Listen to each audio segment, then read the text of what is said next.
thank you to Yothi Indi Foundation for once again giving us the privilege of talking about our agenda for empowered communities. You'll recall we launched this in Gama 2013 with Jenny Macklin sponsoring us to get the policy thinking started. And last year we were able to give an update on our work, and we're very pleased today that Andrea and Sean have outlined the framework that we've come up with for empowered communities. But before I proceed further, I want to acknowledge the Gumach and the very kind words of my son here, Kapari, Yalanji boy from Eastern Cape York. I was about his age or a bit older when I was introduced to the leadership of his father and his uncles, and I've been a great beneficiary of their guidance and their spiritual succor over the last 3 decades. I come with a very heavy heart in the winter of his leadership. He's been ever present as a guide in my heart for the struggle of our people. Let me say that this week I've had a great sense of discombobulation at events down south. I've had a great sense of fear and anger and trouble in my heart, and I have sought to avert those two numbers, 3, 7, because I feel like many of us, we don't know if we know our fellow Australians. And I feel like many of us, we think we know them too well. And I would just want to offer some thoughts. I don't have my thinking entirely clear about this, but those two thoughts may be too strong. They may not be entirely right. But I have to say I veer between those two. We don't know if we know our fellow Australians. I thought I know them. I thought I knew them. And I'm doubting as to whether I do. On the other hand, my angry default position is I think I know them too well. And I want to make an argument this morning here that perhaps those thoughts are too strong. Because we have a choice of either looking into the abyss of despair, not just for ourselves, but for our nation. If we look too far into the abyss of despair, we will see no hope.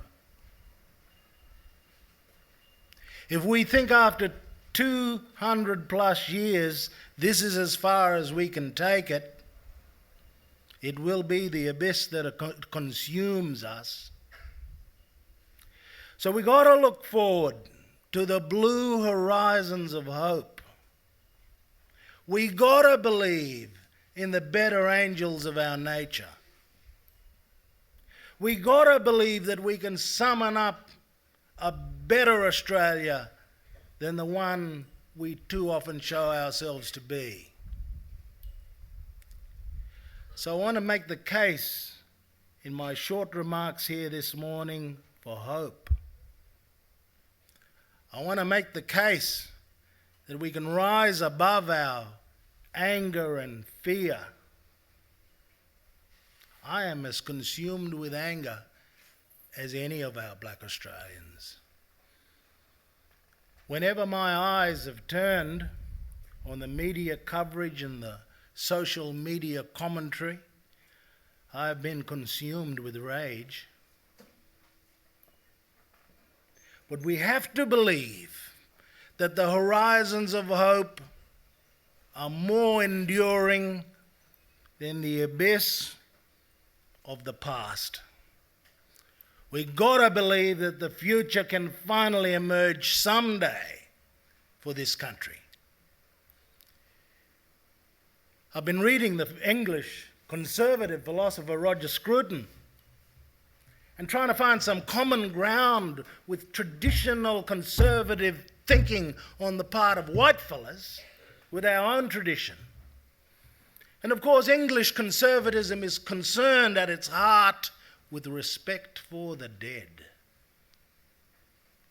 At the heart of English political conservatism is this idea of respect for the past and for the dead. And that is the common ground we share with them. At the core of our Indigenous sovereignty are the bones and dust of our ancestors in this ancient soil. We come from this soil. We remain attached at all times to it. And one day, as the Western Saharan judge said, we will return thither to be reunited with our ancestors. Judge Amun said that that was the basis of our sovereignty. That linkage with the soil and with the bones of our ancestors therein. I said, not entirely in jest, or in fact, if I be truthful, not at all in jest. I said in response to the rhetorical question of Andrew Bolt that he is Indigenous too, is he not? I said yes. Because the white Australians are slowly accumulating the dust and bones of their ancestors in this country. But the question I sought to put to him, and I put to all Australians who have come over the seas to this country to make this place their home, the question I put to him is that if you have something up to 200 years of your ancestors' bones in this country, consider the fact that my brother Galarrwoy has 50,000 plus years of such relationship. Could we not just pause as a country and acknowledge that the spirit of the ancestors of the original peoples outnumbers that of the new Australians by incomprehensible millennia? I want to say that our only hope is that our love for our country and our love for our people will transcend fear, anger, and hatred.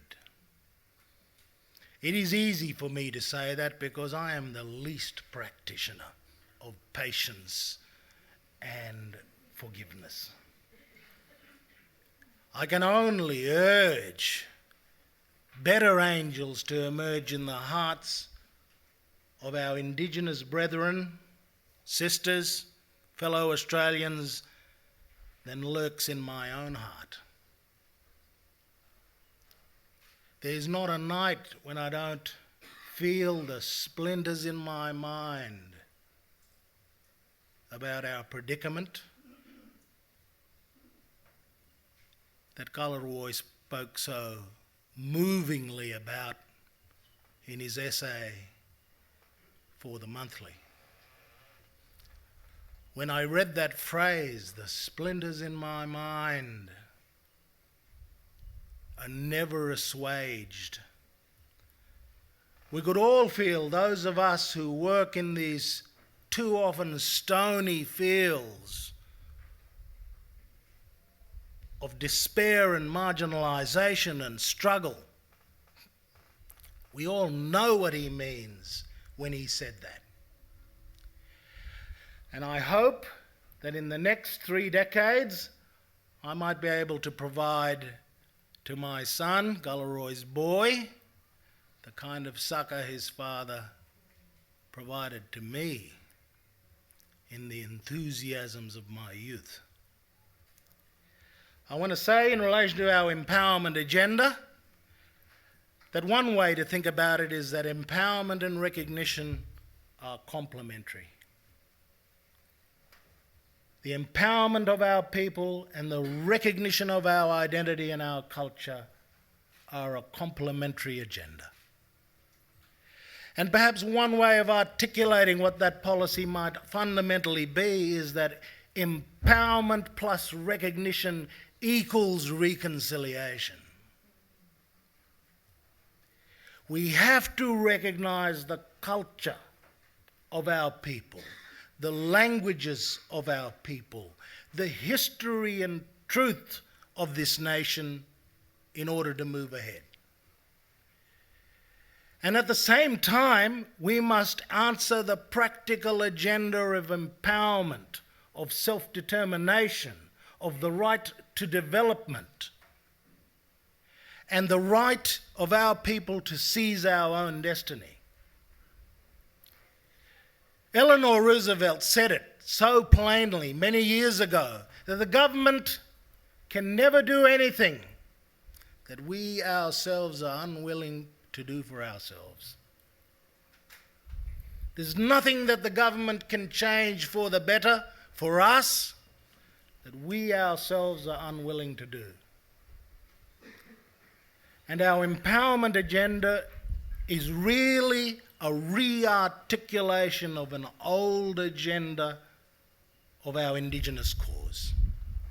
There's nothing in this agenda that earlier generations of Indigenous leaders and advocates have not been calling for. We want self-determination.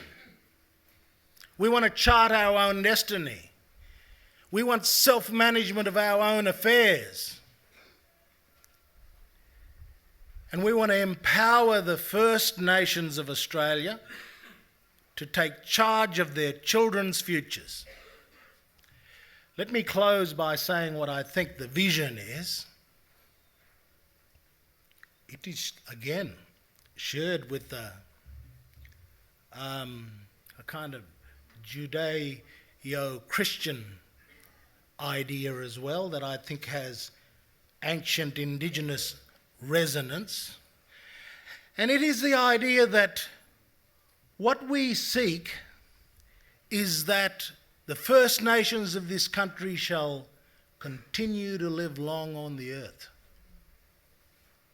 That's our vision. We want the Wik peoples to live long on the earth. We want the Yalanji to live long on the earth. We want the Yorta Yorta to live long on the earth. And I think we've got something to show the rest of Australia about how it is that you live long on the earth. I think our great love for each other and our country is something we can show the rest of Australia and the rest of the world, that we know something about living long on the earth. So I again thank the organisers of this conference for once again giving us this very great privilege of coming to Gumaj country again, and for sharing in this fellowship with our brothers and sisters from around the country. I think that there's big reasons to look up to the horizons of hope and not be consumed too much with our fears about the abyss. Thank you.